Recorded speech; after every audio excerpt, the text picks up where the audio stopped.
My self Ranjit Singh. आज हम बात करेंगे 12th क्लास बायोलॉजी के अंदर चैप्टर नंबर 5 की शुरुआत करेंगे। आज हम चैप्टर नंबर 5 का नेम है principles of inheritance and variation. हम जो आज बात करेंगे कि इनहेरिटेंस एंड वेरिएशन के कौन कौन से प्रिंसिपल्स हैं, इसके बेसिक पॉइंट्स की आज स्टडी करेंगे इस चैप्टर के अंदर, जो कि जेनेटिक्स के बेस के ऊपर डिपेंड करता है। चैप्टर जेनेटिक्स के बारे में स्टडी करेंगे, मेंडल्स के बारे में स्टडी करेंगे, क्रोमोसोमल डिसऑर्डर के बारे में स्टडी करेंगे। तो शुरुआत करते हैं। सबसे पहले हमें पता होना चाहिए कि इनहेरिटेंस किसे कहते हैं। इनहेरिटेंस का मतलब होता है कि एक ऐसी प्रोसेस जिससे क्या हो, करैक्टर्स पास हों पेरेंट से बच्चों में। सिंपल सी बात, पेरेंट से बच्चों में करैक्टर पास हो रहे हैं, ठीक है। अब पास हो रहे हैं तो इस प्रोसेस का नाम है इनहेरिटेंस। कब होती है? पेरेंट्स के जब चाइल्ड होते हैं, मीन्स जब पेरेंट्स के बच्चे बनेंगे ना, तभी तो जो करैक्टर से पास होंगे। अब करैक्टर्स की पहचान कैसे हो? आपने देखा होगा मैंगो का पौधा मैंगो ही होता है ना। आप देख लो, एक लॉयन का बच्चा लॉयन ही होएगा, है ना। ह्यूमन का बच्चा ह्यूमन होएगा। एप्पल का बच्चा आप देखोगे चाइल्ड, मीन्स पौधा प्लांट देखोगे एप्पल ही होएगा। तो जो करैक्टर्स हैं, वो करैक्टर्स कैसे प्रोजनी में पहुंचते हैं, ठीक है। वो जो करैक्टर्स पास होते हैं, जो प्रोसेस है, उसे इनहेरिटेंस कैसे कहते हैं। और जो करैक्टर्स जिसके अंदर प्रेजेंट होते हैं, उनको जीन्स कहते हैं, ठीक है ना। यूनिट्स ऑफ करैक्टर्स क्या है? इनहेरिटेंस, जीन्स है। अब इनहेरिटेंस तो ये हो गया। अब वेरिएशन किसे कहते हैं? वेरिएशन मीन्स होगा कि अगर पेरेंट से उसका चाइल्ड डिफर है, पेरेंट से प्रोजनी में अंतर है, डिफरेंस है, तो वो जो डिग्री होती है वो डिग्री वेरिएशन कहलाती है। कितने डिग्री वेरिएशन आया, ठीक है ना। मीन्स पेरेंट से बच्चे में डिफरेंस आया, कितना डिफरेंस आया, कितने डिग्री का डिफरेंस आया, वो क्या है? वेरिएशन है। अब लगभग जेनेटिक्स जो वेरिएशन के बारे में पहले से ह्यूमन जानता था, काफ़ी समय पहले, 8000 to 10,000 BC पहले से जानता है ह्यूमन कि सेक्सुअल रिप्रोडक्शन के कारण क्या आता है? वेरिएशन आता है। पहले से पता है इतना टाइम। सेक्सुअल रिप्रोडक्शन से वेरिएशन आएगा। क्यों? क्योंकि सेक्सुअल रिप्रोडक्शन में क्या होता है, मेल एंड फीमेल दो डिफरेंट जो ऑर्गेनिजम्स हैं, डिफरेंट ऑर्गेनिजम्स के DNA जो जीन्स हैं, आपस में मिक्सिंग होती है। मिक्सिंग होने से वेरिएशन बढ़ता है। तो इतना टाइम पहले से जानते थे, 8000 10,000 BC पहले ही जानता था ह्यूमन कि सेक्सुअल रिप्रोडक्शन से वेरिएशन आता है। अब जो फादर ऑफ जेनेटिक्स, जिसने इस इनहेरिटेंस के बारे में, वेरिएशन के बारे में सबसे पहले जो स्टडी किया, सबसे पहले देखा किस तरीके से कौन कौन से वेरिएशन आते हैं, कौन कौन सी सिमिलरिटीज़ आती है, सबसे पहले इस फील्ड में काम किया वो थे Gregor John Mendel. Gregor Mendel जो कि अच्छे से जानते हैं, फादर ऑफ जेनेटिक्स के नाम से जाने जाते हैं। तो मेंडल्स के जो लॉ हैं इनहेरिटेंस के लिए, मेंडल्स लॉ ऑफ इनहेरिटेंस की स्टडी करेंगे हम। किस तरीके से उन्होंने स्टडी किया, कितना टाइम स्टडी किया, और उतने टाइम में कौन कौन से उन्होंने करैक्टर्स की स्टडी की, ठीक है। चलो सीखते हैं।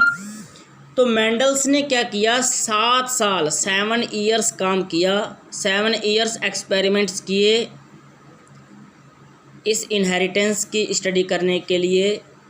जो करैक्टर्स कैसे पास होते हैं उनकी स्टडी करने के लिए 7 साल लगाए, 7 ईयर्स। कौन से ईयर में? 1856 से लेकर 1863 तक 7 ईयर्स लगाए उन्होंने। एक्सपेरिमेंट्स किए उन्होंने किसके ऊपर? पी के ऊपर किए। और पी के ऊपर क्यों किए? इतनी बात हम पहले से जानते हैं, 10th में पढ़ रखा हमने, है ना।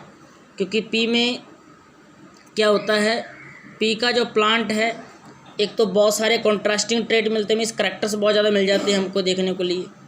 और एक इसमें 1 ईयर में काफ़ी इसकी प्रजनी ले सकते हैं, इसलिए उन्होंने पी का पौधा सेलेक्ट किया था।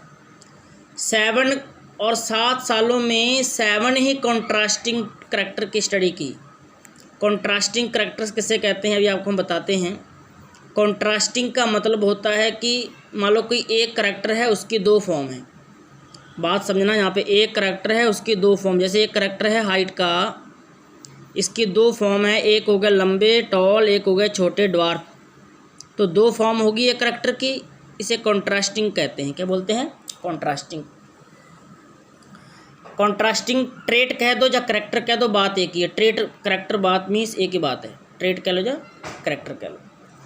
अब कौन कौन से करैक्टर्स की स्टडी की थी? ठीक है, करैक्टर्स की स्टडी की थी इन्होंने। सीड शेप पहला करैक्टर।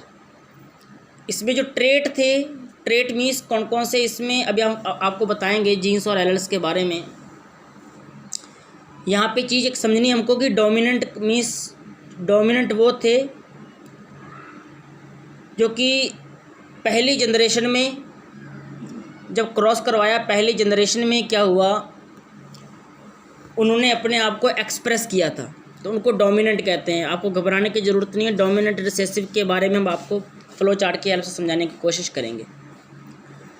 तो सीड शेप में डोमिनेंट ट्रेट के अंदर राउंड आए थे और रिसेसिव ट्रेट में रिंकल्ड आए थे। सीड शेप के अकॉर्डिंग राउंड और रिंकल्ड। ऐसे seed colour dominant trait yellow थे और रिसेसिव ट्रेट क्या थे? ग्रीन। ऐसे तीसरा जो करैक्टर था फ्लावर कलर, वॉयलेट में डोमिनेंट ट्रेट वॉयलेट आए थे और वाइट में क्या आए थे? रिसेसिव आए थे। करैक्टर्स में नेक्स्ट है पॉड शेप। पॉड मीन्स होता फली, जो फली हम निकालते हैं बीज, फली। पॉड की शेप कैसी थी? इन्फ्लेटेड या फुल कह सकते हैं, इसे इन्फ्लेटेड भी कह सकते हैं। फूली हुई मीन्स पूरी फूली हुई है, फुल। ये डोमिनेंट थी और कंस्ट्रिक्टेड थोड़ी दबी हुई, जो रिसेसिव थी। पॉड कलर ग्रीन डोमिनेंट था, ज़्यादा मिला था ग्रीन, और रिसेसिव येलो था, कम मिला था recessive. Flower position character next है। एक्सियल पोजीशन डोमिनेंट रही थी, ज़्यादा मिली थी, और रिसेसिव पोजीशन कम मिली थी। टर्मिनल जो रिसेसिव पोजीशन में टर्मिनल था वो कम मिला था। नेक्स्ट है, लास्ट है स्टेम हाइट। स्टेम की हाइट टॉल में डोमिनेंट रहे थे, सबसे ज़्यादा डोमिनेंट टॉल मिले थे, और ड्वार्फ सबसे कम जो कि रिसेसिव थे। डोमिनेंट ट्रेट सबसे ज़्यादा मिले थे उसे, और रिसेसिव में कम मिले थे। अब ये डोमिनेंट ट्रेट रिसेसिव कैसे बनते हैं, इसको फ्लो चार्ट की हेल्प समझने की कोशिश करेंगे। तो उससे पहले हम आपको इनहेरिटेंस ऑफ वन जीन की स्टडी करवाएंगे। Inheritance of one gene. One gene means किसे कहते हैं? सबसे पहले हमें जीन के बारे में पता होना चाहिए।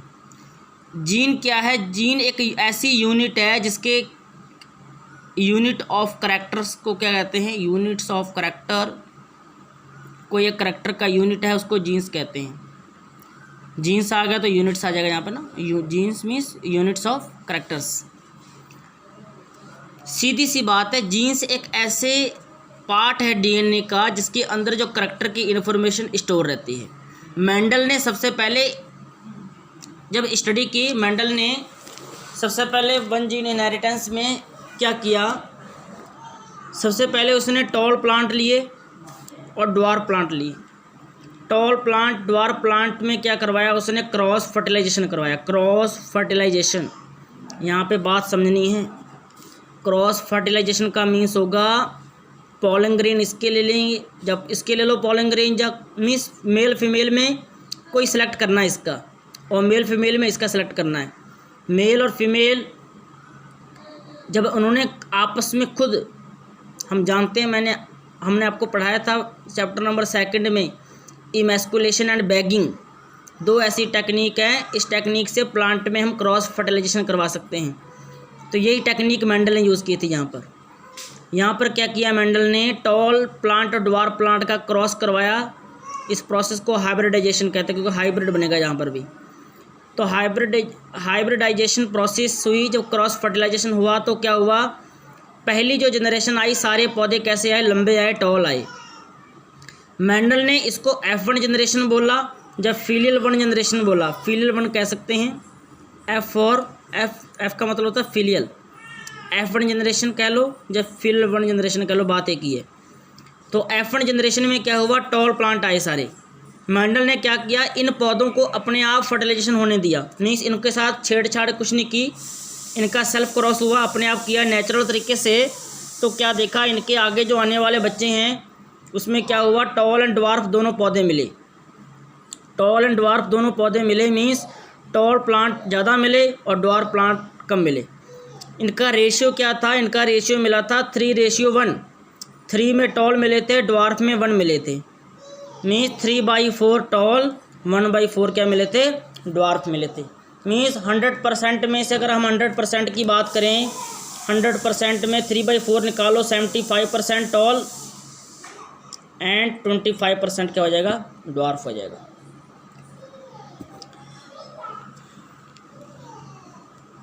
सबसे पहले मेंडल ने जब इस एक्सपेरिमेंट की स्टडी की, एक करैक्टर को ध्यान में रखा उन्होंने, हाइट का सिर्फ करैक्टर लिया उन्होंने, एक जीन की स्टडी की सबसे पहले, इनहेरिटेंस ऑफ 1 जीन में सिर्फ हाइट को लेके चले थे।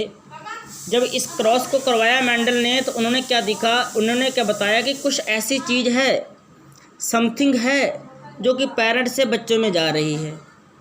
उन्होंने उसको क्या बोल दिया, फैक्टर्स नाम दे दिया। कुछ फैक्टर्स हैं जो पेरेंट से बच्चों में जा रहे हैं और करैक्टर को पास कर रहे हैं।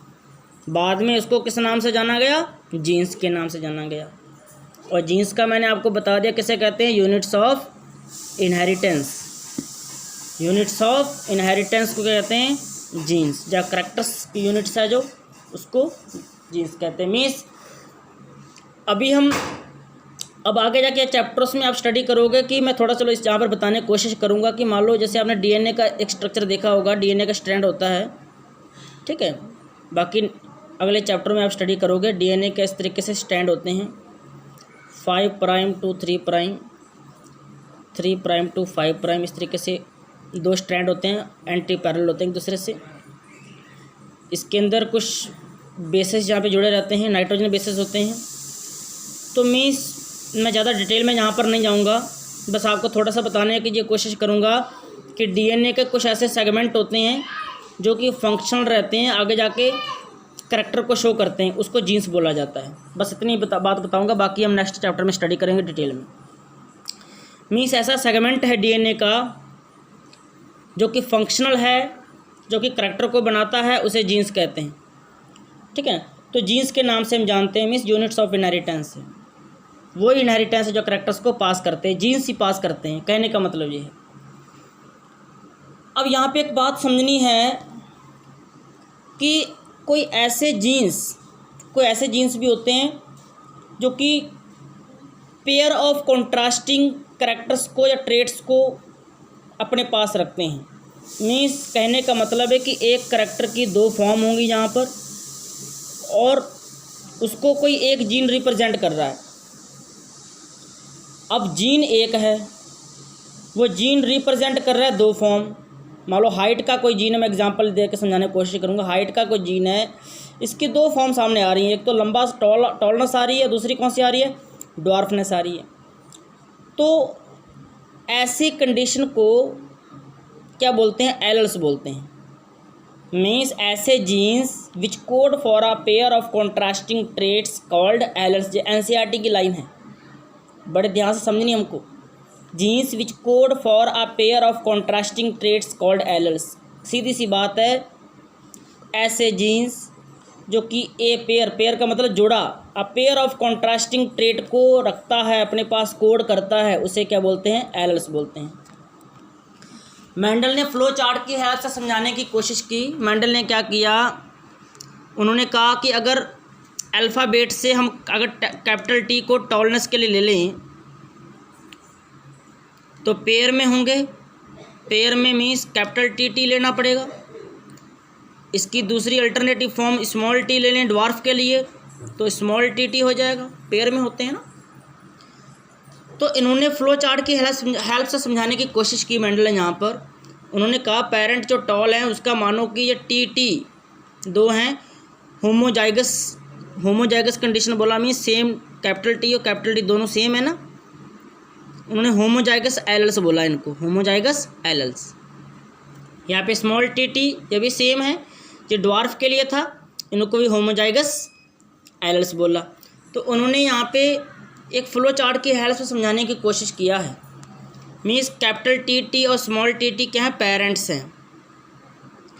अब इनमें क्या बनाया उसने, गैमेट्स बनाए। आपको मालूम है कि गैमेट्स में आधे आधे क्रोमोसोम्स जाते हैं, तो इनके हाफ ऑफ कर लो आप। जहाँ पे गैमेट्स से बनेंगे डिवीजन हो जाएगा ना, कैपिटल टी इसमें चला, कैपिटल टी इसमें चला जाएगा, ऐसे ही स्मॉल टी इसमें, स्मॉल टी इसमें चला जाएगा। जो गैमेट्स हैं, दीज आर गैमेट्स।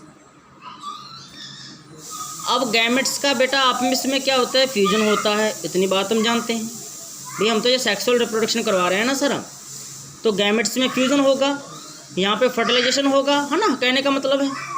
और फर्टिलाइजेशन करवाएंगे तो सीधी सी बात है, यहाँ पे क्या आएगा, कैपिटल टी स्मॉल टी आएगा। ये कंडीशन कैसी आ गई, ये कंडीशन देखो, कैपिटल टी स्मॉल टी आपस में है, हेट्रोजाइगस कंडीशन में है। कौन सी कंडीशन में, हेट्रोजाइगस, मीन्स दोनों आपस में मिलते नहीं है, डिफरेंट है, हेट्रोजाइगस कंडीशन में। हेट्रोजाइगस कंडीशन में पहली जनरेशन जो F1 जनरेशन आई, सारे प्लांट कैसे थे, टॉल थे। तो मेंडल ने समझ लिया कि कैपिटल टी एक ऐसा एलल है, कैपिटल टी ही की वजह से क्या हो रहा है, टॉलनेस आ रही है। कैपिटल टी अपने आप को इतना एक्सप्रेस कर रहा है कि टॉलनेस कर रहा है पौधे में। कैपिटल टी को डोमिनेंट एलल बोला मेंडल ने। अभी हम नेक्स्ट वीडियो में आपको बताएंगे कि लॉ ऑफ डोमिनेंस किसे कहते हैं, लॉ ऑफ सेग्रीगेशन भी किसे कहते हैं, जो दोनों लॉ आपको बताएंगे। आज हम फ्लो चार्ट की हेल्प से समझाने की कोशिश कर रहे हैं आपको कि किस तरीके से उन्होंने फ्लो चार्ट से समझाने की कोशिश किया है कि टॉलनेस और ड्वार्फनेस में फेनोटाइप और जीनोटाइप रेशियो को। यहाँ पर आप देखो ध्यान से, capital T and small T का फिर उन्होंने सेल्फ क्रॉस करवाया। सेल्फ क्रॉस करवाएंगे मीन्स ऐसे दो पैरेट ले लेंगे, उनके गैमेट्स बना के आप करवाओगे तो बिल्कुल सेम ये रेशियो आएगा। मैंने यहाँ पे शॉर्ट किया है, capital T homozygous condition, capital T small T heterozygous, capital T small T heterozygous, small T homozygous condition. Means यहाँ पे आप देखो 3 टॉल मिल रहे हैं, 1 ड्वार्फ। यहाँ पे 2 हमको ऐसे हाइब्रिड मिले हैं, 2 हाइब्रिड, मीन्स यहाँ पे इस तरीके से कैपिटल टी स्मॉल टी मिले हैं। अगर हम इस पेरेंट की बात करें तो इस प्रजनी में हमको 2 हाइब्रिड मिल गए यहाँ पर, ठीक है, एक टी वाला, ये स्मॉल टी वाला। यहाँ पे एक चीज़ हमको समझनी है कि फिनोटाइप कहते हैं रेशियो, फिनोटाइप रेशियो मीन्स कैसे दिखते हैं, कैसे इसकी शक्ल है, हाइट ज़्यादा है या उसकी बॉडी कलर कैसा है ना, कैसा देख पाते हैं। तो वो कैसा है, यहाँ पे 3:1 का है, मीन्स टॉल एंड ड्वार्फ का रेशियो क्या, 3:1। जीनोटाइप मीन्स जीन्स कैसे हैं, इसके जीन्स कैसे हैं, जीन्स की क्या पोजीशन है, कैपिटल टी कितना है, स्मॉल टी कितने हैं। तो जीनोटाइप रेशियो हमको 3 तरीके के जीन मिल रहे हैं, एक तो ये मिल रहा है, एक ऐसे मिल रहा है और एक ऐसा मिल रहा है। Means capital T small T और स्मॉल टी मिल रहे हैं। इनका रेशियो कितना नंबर है, एक तो ये मिल रहा है हमको, देखो ध्यान से ना, 2 ये मिल रहे हैं और 1 तो जीनोटाइप रेशियो क्या आएगा, 1:2:1। नेक्स्ट वीडियो में हम आपको law of dominance and law of segregation के बारे में एक्सप्लेन करेंगे। Thank you.